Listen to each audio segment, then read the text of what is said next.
को जो problem face होती है ना, वो एवरीडे इंग्लिश को लेकर ज़्यादा होती है, क्योंकि उन्हें लगता है कि रोज़मर्रा में बोली जाने वाली चीज़ें तो सिर्फ 2-3 तरीक़ों की होती हैं, राइट। लेकिन इसी वजह से वो अक्सर क्या भूल कर बैठते हैं कि वो अपनी इंग्लिश को सुधारने की कोशिश नहीं करते, राइट। और फिर चीज़ों को एक्सप्लेन नहीं कर पाते और उन्हें इंग्लिश बोलते वक्त अपने ऊपर कॉन्फिडेंस नहीं रहता।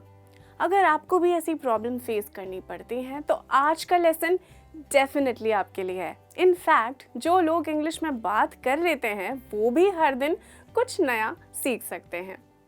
दोस्तों, आज का लेसन ना बहुत ही खास है। आज मैं आपको सिखाने वाली हूँ कि हम अपनी राय कैसे दे सकते हैं, वो भी इंग्लिश में। दूसरों से उनके विचार कैसे पूछ सकते हैं, और अगर आप सहमत हैं या नहीं हैं उनके विचारों से तो अग्री या डिसअग्री कैसे कर सकते हैं। आई नो आप लोग बोल रहे होंगे जानी ये तो हमें पता है, लेकिन क्या आपको ये इंग्लिश में करना आता है? अगर आता है तो अच्छी बात है, नहीं आता है तो डेफिनेटली आप ये आज का लेसन देखिए, क्योंकि ये चीज़ आपको बहुत ही मददगार होगी। कहाँ पे ग्रुप डिस्कशंस में या मीटिंग्स में लोग अपनी बात आगे नहीं रख पाते हैं क्योंकि उन्हें स्टार्ट करना ही नहीं आता, उन्हें ये कहना ही नहीं आता कि मेरी राय ये है कि, या फिर मैं इससे सहमत नहीं हूँ, या फिर मैं इससे सहमत हूँ। अगर आपको भी कभी ऐसी परेशानी का सामना करना पड़ता है तो आज के लेसन के बाद ऐसी प्रॉब्लम्स बिल्कुल पूरी तरह से मैनेज हो जाएंगी। ठीक है दोस्तों, तो आज के लेसन में मेरे साथ शुरू से लेके अंत तक के बने रहिए, क्योंकि हम ओपिनियंस के बारे में बात करने वाले हैं, मतलब राय के बारे में बात करने वाले हैं, और ये काफ़ी दिलचस्प होने वाला है। मैं हूँ जेनी, आपकी ट्रेनर, और आप मुझे देख रहे हैं लर्न एक्सपर्ट, जहाँ आप सीखते हैं इंग्लिश थ्रू हिंदी। तो चलिए शुरू करते हैं। तो दोस्तों, सबसे पहले मैं आपको बता दूं कि मैं आपको इजीली समझा दूं 4 चीज़ों में मैंने इस लेसन को ना बांटा हुआ है, 4 हिस्सों में बांटा हुआ है, ठीक है, जहाँ पे मैं आपको फ्रेजेस के द्वारा सिखाऊंगी। तो सबसे पहले बात करेंगे अपने विचार या अपनी राय रखने की, यानी गिविंग ओपिनियंस। गिविंग ओपिनियंस, आइए देखते हैं वो फ्रेजेस जिनका यूज आप कर सकते हैं अपनी राय देने के लिए दूसरों के सामने। As far as I am concerned, as far as I am concerned, जहाँ तक मुझे लगता है। दोस्तों, इस फ्रेज से आप अपनी बात शुरू कर सकते हैं, जो भी आप कहना चाहते हैं। For example, as far as I am concerned, this is a good idea, मतलब जहाँ तक कि मुझे लगता है यार ये तो बहुत ही अच्छा आइडिया है, चाहे वो किसी भी चीज़ से रिलेटेड हो सकता है। दूसरा है in my opinion, in my opinion मतलब मेरे विचार से। For example, in my opinion it's a very sound investment, मतलब मेरे हिसाब से तो ये बहुत अच्छा इन्वेस्टमेंट है। अगला देखते हैं, इन माई व्यू मतलब मेरी नज़र में। In my view it was a waste of time, मेरे नज़र में तो ये पूरी तरह से वेस्ट ऑफ टाइम था, मतलब बिल्कुल टाइम ख़राब हो गया, इस चीज़ में हमें बिल्कुल भी नहीं करना चाहिए था। होता है ना दोस्तों, कई बार हमें लगता है कि यार ये तो एकदम, इस चीज़ पे बिल्कुल हमें समय बर्बाद नहीं करना चाहिए था। दोस्तों, अगला है from my point of view. आपको याद है ना कि जब आप ओपिनियंस दे रहे हैं, गिविंग ओपिनियंस के लिए ये फ्रेजेस हैं। From my point of view, मेरे देखने के नज़रिए से। Try to look at this from my point of view, मतलब मेरे नज़रिए से देखने की कोशिश करो, चाहे कोई भी सिचुएशन हो सकती है, राइट। अगला है the way I see it, the way I see it, जैसे मैं इसे देख रहा हूँ या देख रही हूँ। The past can hurt but from the way I see it you can either run from it or learn from it, मतलब पास्ट भले ही आपको दर्द देता होगा, लेकिन जिस जहाँ से मैं देख रही हूँ ना, या तो आप उससे भाग सकते हैं या तो कुछ सीख सकते हैं। अगला है I strongly believe in that, मतलब मैं स्ट्रांगली यकीन करती हूँ या करता हूँ। दोस्तों, इस फ्रेज़ का इस्तेमाल आप तब कर सकते हैं जब आप आपके विचार किसी को लेकर बहुत ही पक्के हैं, बहुत ही मजबूत हैं। जैसे कि I strongly believe that he is innocent, मतलब मैं जानती हूँ, मैं बहुत स्ट्रांगली बिलीव कर रही हूँ कि वो बहुत इनोसेंट है। ठीक है, आगे देखते हैं। पर्सनली स्पीकिंग आई बिलीव, अगर आप अपनी बात कर रहे हैं कि हाँ यार मैं पर्सनली बता दूँ तो मैं ये सोच रही हूँ, ठीक है, आप कहते हैं ना कई बार। तो for example, personally speaking I believe that you should participate in this competition. Personally बोलूँ तो मुझे ऐसा लगता है कि तुम्हें ज़रूर इस कंपटीशन में हिस्सा लेना चाहिए। तो दोस्तों, ये फ्रेजेस थे आप अपने विचार कैसे रख सकते हैं, ठीक है।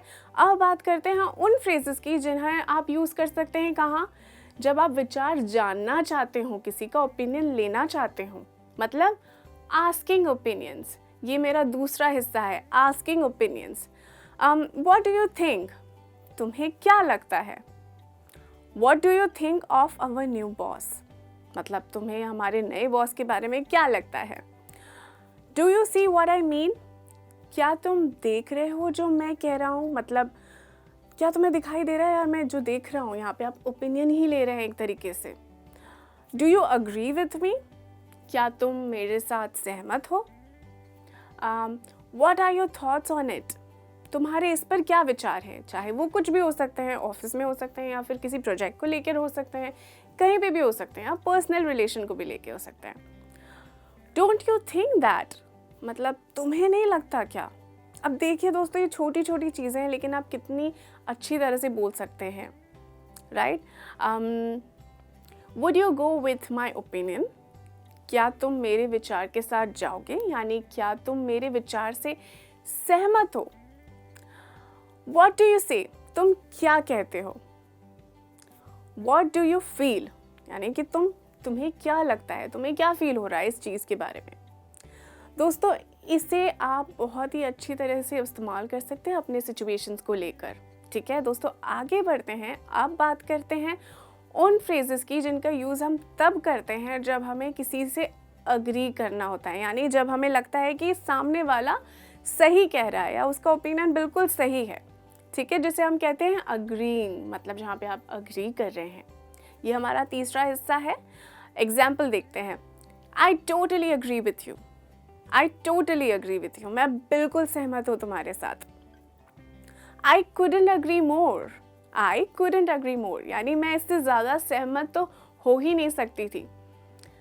दोस्तों, इसका मतलब है कि आप अग्री करते हैं दूसरे की बात से या सजेशन से। ये बहुत ज़्यादा यूज़ किया जाने वाला फ्रेज़ है और बहुत ही अच्छा लगता है, तो आप इसे डेफिनेटली इस्तेमाल करिएगा। I feel the same, I feel the same, मतलब जब आप अग्री कर रहे हैं तो आप ऐसे भी कह सकते हैं आई फील द सेम, हाँ तुम जो कह रहे हो वो सही कह रहे हो, मतलब मुझे भी ऐसा ही लगता है। You are absolutely right, you are absolutely right, तुम बिल्कुल सही हो। आई सी योर पॉइंट, इसका मतलब होता है कि मुझे तुम्हारी बात समझ आ रही है, तुमने जो पॉइंट रखा है मैं देख रहा हूँ, मैं समझ रही हूँ। That's a good point, that's a good point, यानी कि ये एक बहुत ही अच्छा पॉइंट है, मतलब आप उस पर गौर कर रहे हैं, आप अग्री कर रहे हैं कि ये तो बहुत ही अच्छा पॉइंट है। समझ में आया दोस्तों? काफ़ी आसान है और लेकिन काफ़ी इम्पॉर्टेंट है।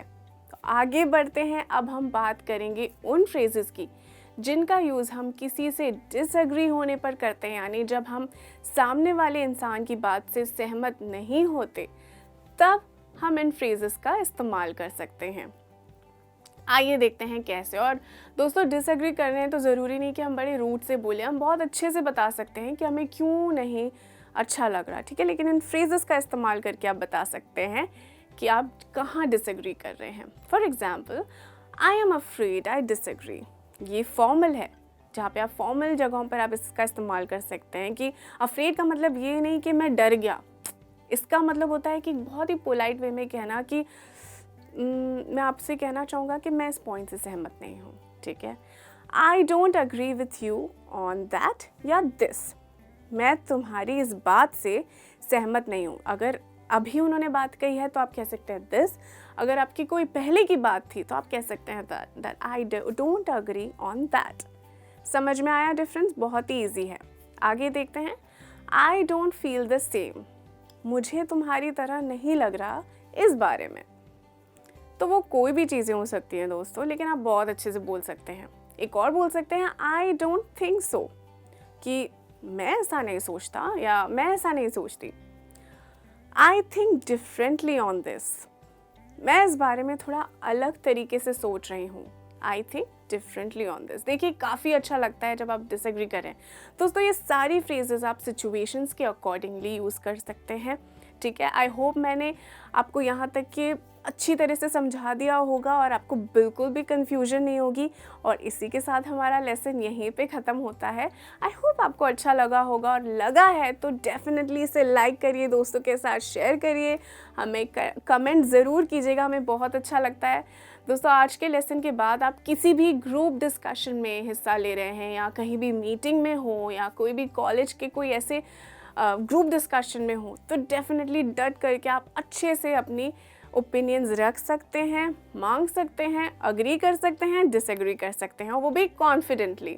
ठीक है दोस्तों, चलिए मैं मिलूंगी आपको अगले लेसन में कोई और इंटरेस्टिंग टॉपिक के साथ। तब तक के लिए keep practising, keep smiling and take care. Bye.